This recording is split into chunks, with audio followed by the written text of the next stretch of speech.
여러분, 국가 예산 중에 말입니다. 무조건 나가야 되는 의무 지출 비중이 커지면 여러분 어떻게 될까요? 저는 의무 지출 비중이 커지면 커질수록 재량권이 줄어들잖아요. 재량권이 줄어들면요. 그것은 결국 말입니다. 경기 침체의 어떤 모양새를 가져갈 수밖에 없는 것 아닌가. 저는 그런 생각 진짜 많이 해봅니다. 그런데 여러분, 제가 지금 하나를 보여드리겠습니다. 이 보여드리면 여러분들도 솔직히 깜짝 놀라실 텐데 의무 지출 비중이 이렇게 많아 할 정도로 말입니다. 여러분 이거 한번 보세요.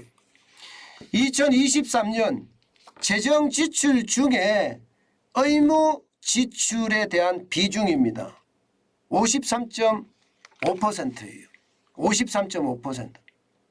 그러니까 재정 지출 중에 말입니다. 손을 못 대는 게 이제 절반이 넘어간다는 거예요. 내년에 가면. 올해도 말입니다. 역시 적지 않습니다. 여러분 보세요. 올해도 지금 재정 지출이 손댈 수 없는 의무 지출이 49.9%예요. 금액으로 보면 303조 2천억 원이요. 와, 장난 아니죠. 장난 아닙니다. 2018년에도 49.5%였는데 이게 계속 의무 재정 지출이 늘어나는 거예요. 이것은 말입니다. 결국 말입니다. 대한민국의 미래를 위해서 쓸 수 있는 돈이 그만큼 줄어든다는 이야기입니다. 좀 더 구체적으로 갈까요? 좀 더 구체적으로 하면 심각합니다. 2023년에 53.5%라고 말씀을 드렸죠. 이 53.5%는요. 총 지출이 639조인데 341조 8천억 원이 의무 지출이 된다는 거예요. 의무 지출이 되면 이것은 심각해진다는 이야기입니다. 게다가 더 심각한 것은 여러분 이게 복지 지출이 너무나 많습니다. 복지 지출이. 복지 지출이 말입니다. 이게 장난 아닙니다. 법정 복지 지출만 154조 6천억 원입니다. 154조 6천억 원. 지방 이전 부채 지출이죠. 지방 이전 지출은요 156조 9천억 원이에요. 그러니까 지금까지는 지방 이전 지출이 더 많아요. 그죠? 156조 9천억 원이니까. 그런데 복지 분야 법정 지출이 154조 6천억까지 갔다는 건 와우, 이거 여러분 앞으로 큰일 날 일입니다. 특히 말입니다. 보세요. 복지 분야의 법정 지출 154조 6천억 중에 말입니다. 이게 연금 지출이 67조 7천억 원이에요. 67조 7천억. 적지 않죠. 여기다가 구직급여를 포함해서 고용 노동 부분의 지출이 22조 1천억 원입니다. 기초연금이 18조 5천억 원이에요. 여기다가 노인 부분의 지출 다 합치면 20조 8천억 원입니다. 게다가 생계급여를 포함해서 기초생활보장제도 지출은 17조 9천억 원입니다. 건강보험 지출은 12조고요. 이거는 여러분 문재인 정부 들어와서 굉장히 많이 늘어난 부분이에요. 굉장히 많이 늘어난 부분. 이게 법으로 이걸 다 만들어 놨기 때문에 이거 어떻게 할 수가 없어요.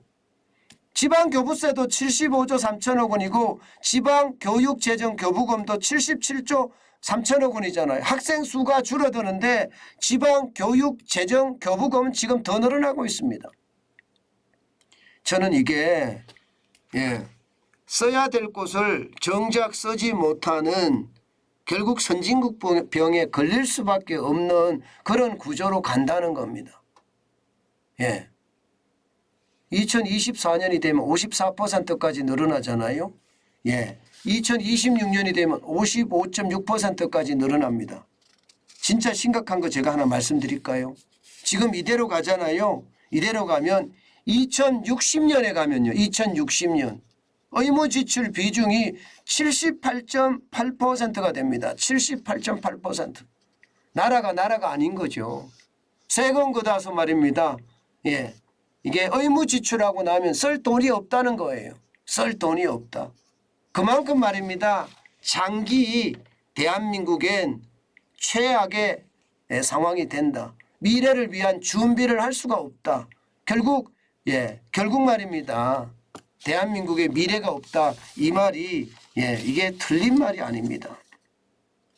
실제 2060년에 총 지출이 1648조로 예상하거든요. 그중에 의무 지출은 1297조 9천억 원입니다. 78.8%예요. 그러면 이게 상황이 굉장히 나빠진다는 거잖아요. 정부의 재정 운영 능력이 그만큼 없어진다는 거예요. 예, 여러분 의무 지출이 많아지고 이게 그만큼 의무 지출에 기대는 사람이 많아지잖아요. 그러면 나라는 점점 쪼그라듭니다.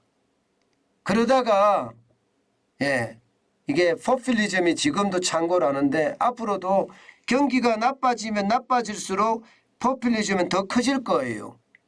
포퓰리즘이 더 커지면 커질수록요 재정의 의무 지출 비용은 더 커지고요. 그러면 대한민국은 성장의 어떤 한계 아니 성장 함정에 그냥 빠진다. 저는 그렇게 생각합니다. 그렇기 때문에 포퓰리즘은 진짜 경계해야 돼요. 지금 야당이나 정치권에서 보면요. 프로파간다, 선전선동이 진짜 심한 데다가 프로파간다에다가 포퓰리즘까지 지금 겹쳐 있어요. 이 프로파간다에 포퓰리즘을 극복하지 못하면 여러분 대한민국 미래는 없다. 저는 이렇게 단정합니다. 그래서 포퓰리즘과 우리는 싸워야 되고요.